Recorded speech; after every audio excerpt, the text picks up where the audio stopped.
மருத்துவர் டாக்டர் தட்சிணாமூர்த்தி பேசுறேன். நம்ம இன்னைக்கு ஒரு சின்ன ஒரு நோயை பத்தி ஒரு ஷார்ட்டா ஒரு வீடியோ பார்க்கலாம். அது டியூபர்குலோசிஸ், அதாவது காசு நோயை பத்தின ஒரு சின்ன விழிப்புணர்வு பதிவு. காசு நோய் அப்படின்னா என்னன்னா, நம்ம சில கிருமி தொத்துக்களால நமக்கு ஏற்படுது. அது என்னன்னா மைக்கோபாக்டீரியம் டியூபர்குலோசிஸ் காம்ப்ளெக்ஸ் அப்படின்னு சொல்லுவோம். இந்த கிருமிகளால காசு நோய் நமக்கு ஏற்படுது.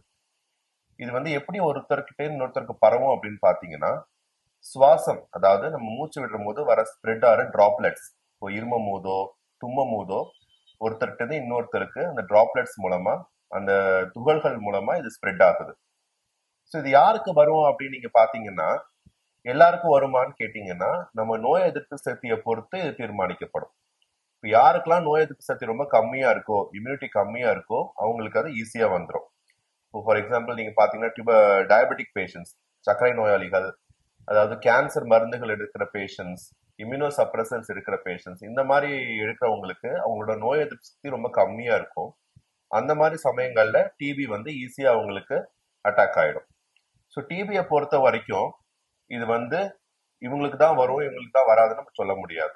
அதே மாதிரி டிபியை நுரையீரல மட்டும்தான் தாக்குமா அப்படின்னு பாத்தீங்கன்னா கிடையாது.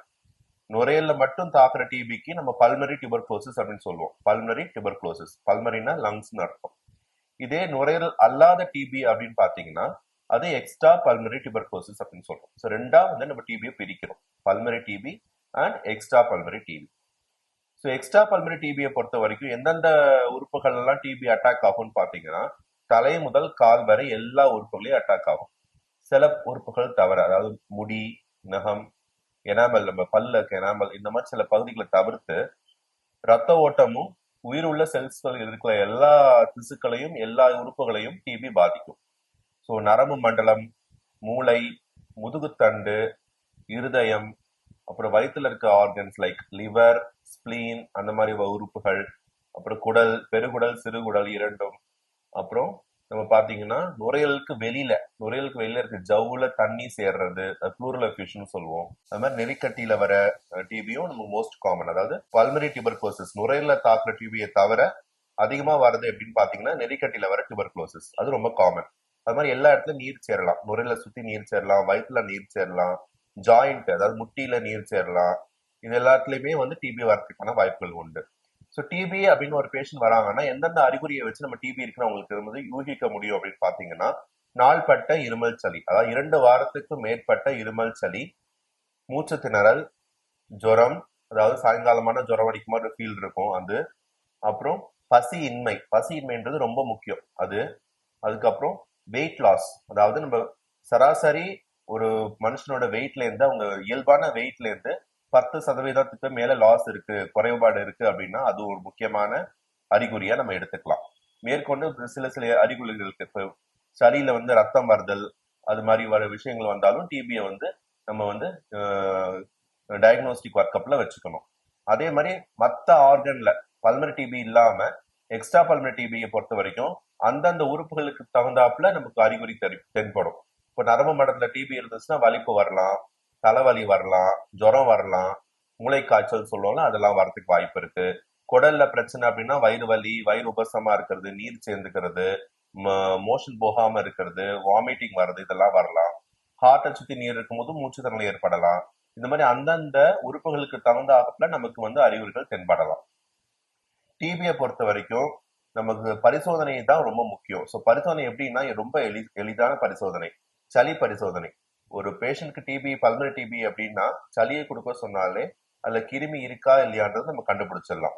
ஸோ அதை பொறுத்து ட்ரீட்மெண்ட்டை நம்ம ஸ்டார்ட் பண்ணிக்கலாம். இது ஒரு விதமானது.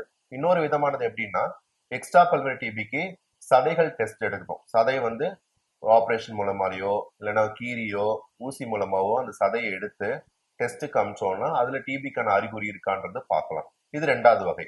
3வது வகை எப்படின்னா ரேடியாலஜிக்கல், அதாவது எக்ஸ்ரே, ஸ்கேன், இது மூலமா நம்ம டிபிக்கான அறிகுறிகள் இருக்குன்றத தெரிஞ்சுக்க முடியும். இது மூலமாவும் நம்ம ட்ரீட்மெண்ட்டை ஸ்டார்ட் பண்ணலாம்.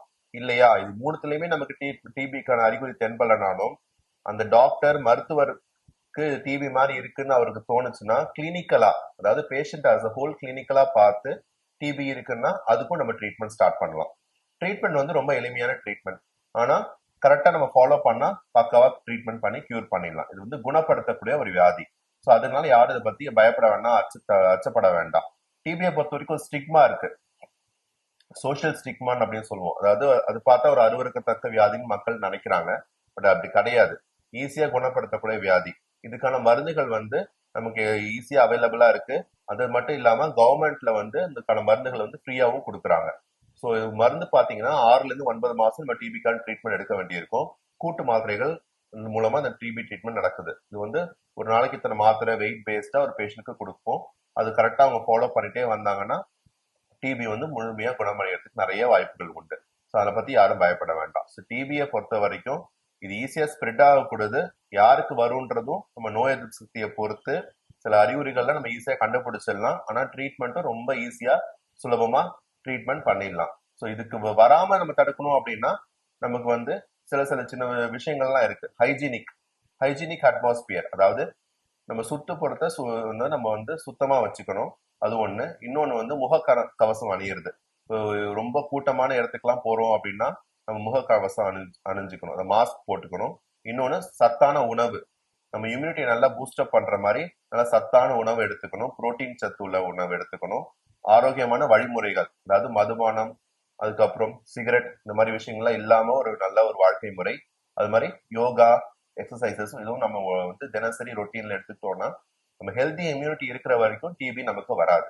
சரிங்களா? ஸோ டிபியை பொறுத்த வரைக்கும் யாரும் ஒரு பயமோ அச்சமோ ஒரு ஒரு ஸ்டிக்மாவோ இருக்கணும்னு அவசியம் கிடையாது. இது ஒரு நார்மலான வியாதி, குணப்படுத்தக்கூடிய வியாதி. அதை மட்டும் நம்ம மனசுல வச்சு செயல்பட்டோம்னா டிபியை சீக்கிரமே ஒழிச்சிடலாம். ஓகேங்களா? இந்த பதிவு உங்களுக்கு பயனுள்ளதா இருந்திருக்கும்னு நினைக்கிறேன். அடுத்த முறை இன்னொரு பதிவுல மீட் பண்ணலாம். தேங்க்யூ.